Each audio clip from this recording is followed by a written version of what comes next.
It's Galway versus Cork in the All-Ireland Camogie final on Sunday. Aislinn Connolly is with us to help preview this. Aislinn, good afternoon to you. How are you getting on? Good, Ger. How are you getting on? Good. It's fair to say the Camogie final has been overshadowed somewhat by the football final being on the same weekend. Do you think this is having an impact on the build-up and the coverage at all? And because it kind of felt like we turned a corner with match previews and all that kind of stuff in previous seasons, that this year with the seasons being concertinaed in on top of each other might have become an issue. Yeah, I guess you could argue that. Definitely, but again, it's a bumper weekend. You've got the match of Saturday, you've got the match of Sunday. We had Meath ladies footballers winning the All-Ireland last week, which is a great spotlight on the women's side of things. We had Leona Maguire winning, so I think it's been a good week for female athletes.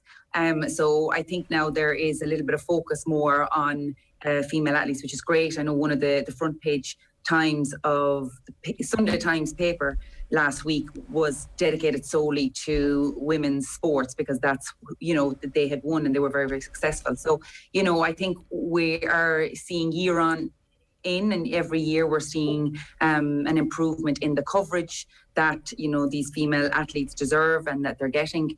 But, the proof will be in the pudding, depending on how many bums are in the seats on Sunday. And hopefully, the Camogie community will make the effort to go to the match, bring their daughters, their sons, their nieces, their nephews, and, can see, can't be. So, I'd call and on anyone listening, and if you're trying to get the younger generation involved, whether it's your son, to appreciate female athletes in the female game, or girls involved, once you're there and you see these role models, you can see what the possibilities are, and anyone can achieve it. So I would encourage, the parents, uncles, aunties to bring their little ones with them on Sunday and just to go, because it really is, will be a great spectacle. These are serious athletes. The level of skill and power and strength and conditioning keeps on getting better and better every year, and it is going to be a cracking game. It even comes with its own disciplinary CCC drama in the build-up as well. So everything is set up for a nice little bit of spice, a little bit of controversy, and two teams who I suspect both believe that this is their year.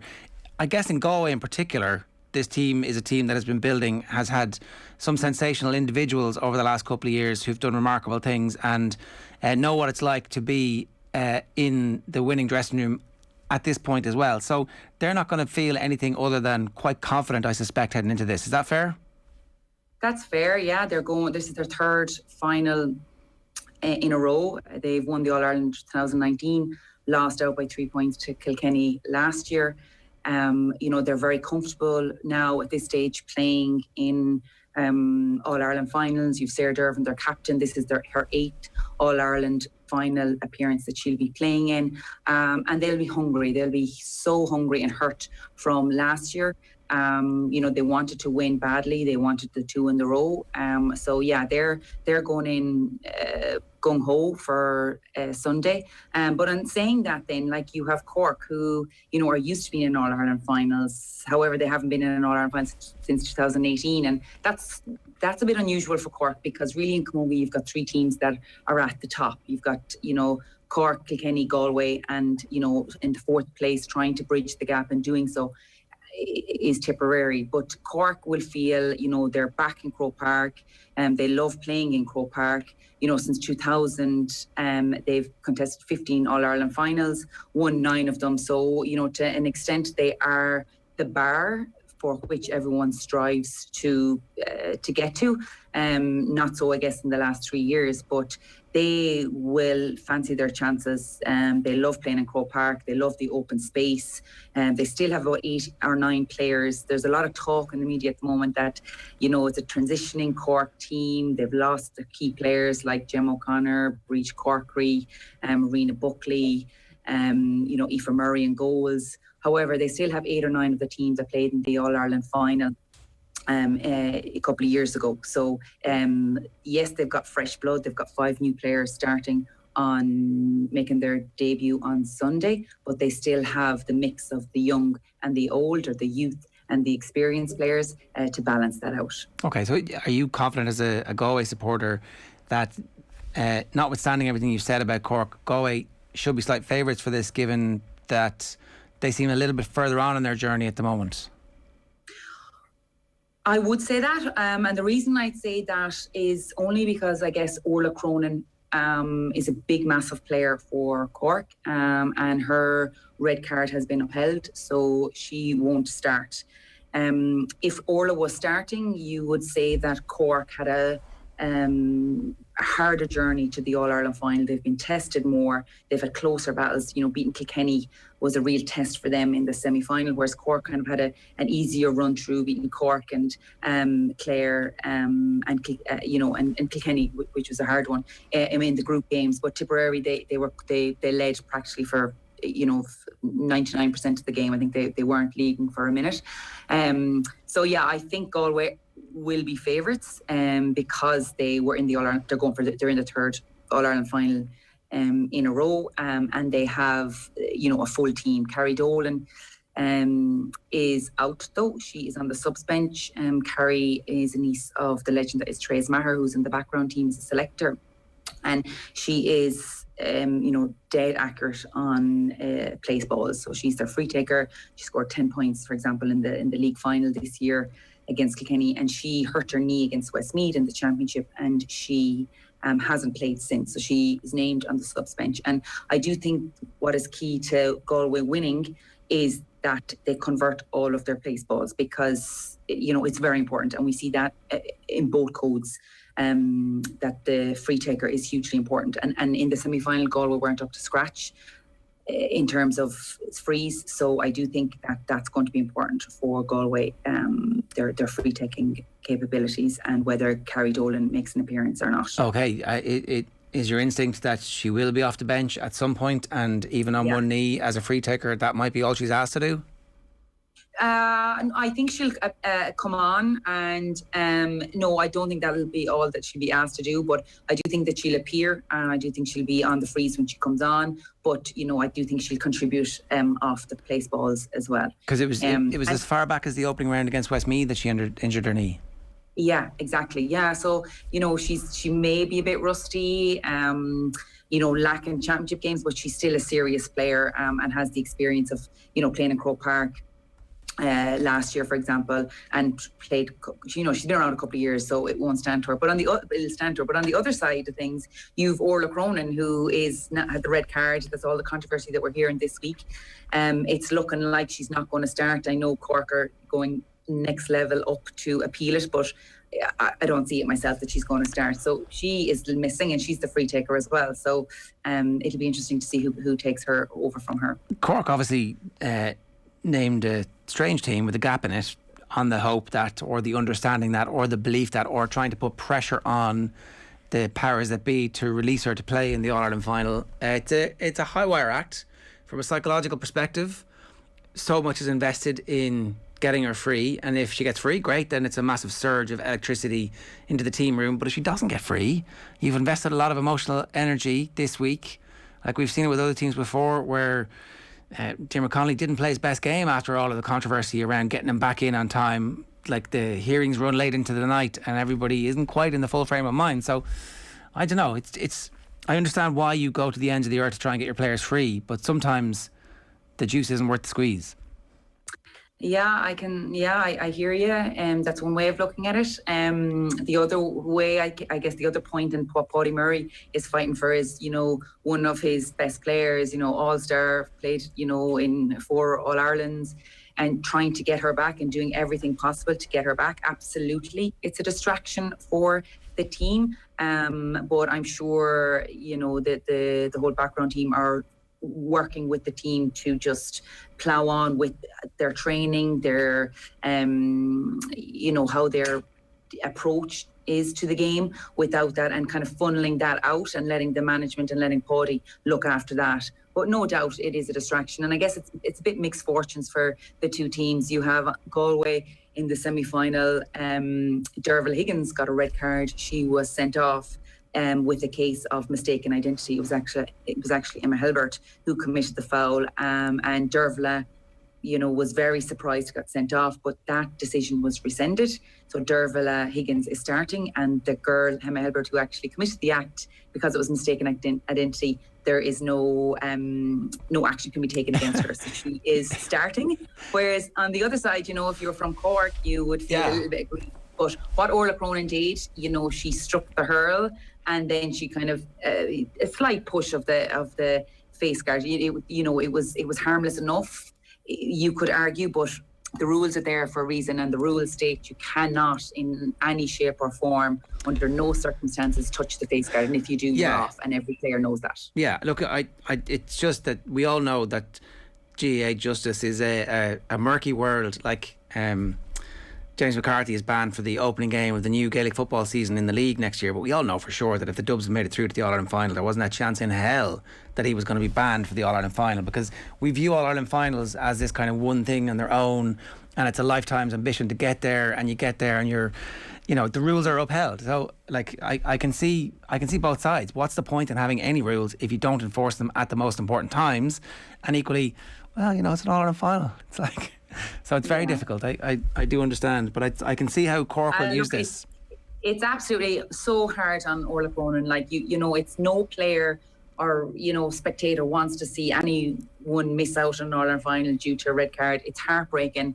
And, Camogie will lose out as a result to a certain extent, because she's such a great player and she'll add to the game. But I don't think it's going to get rescinded. Like, what she did is in black and white. She struck the hurl, and then that's the offence. That's what she's getting the ban for, not the actual hit on the face guard. But I'd be very, very, very surprised if she got off. How do the two teams match up stylistically? Is there anything in terms of the system of play that Cork use that has troubled Galway in the past, or that Galway actually are well equipped to deal with?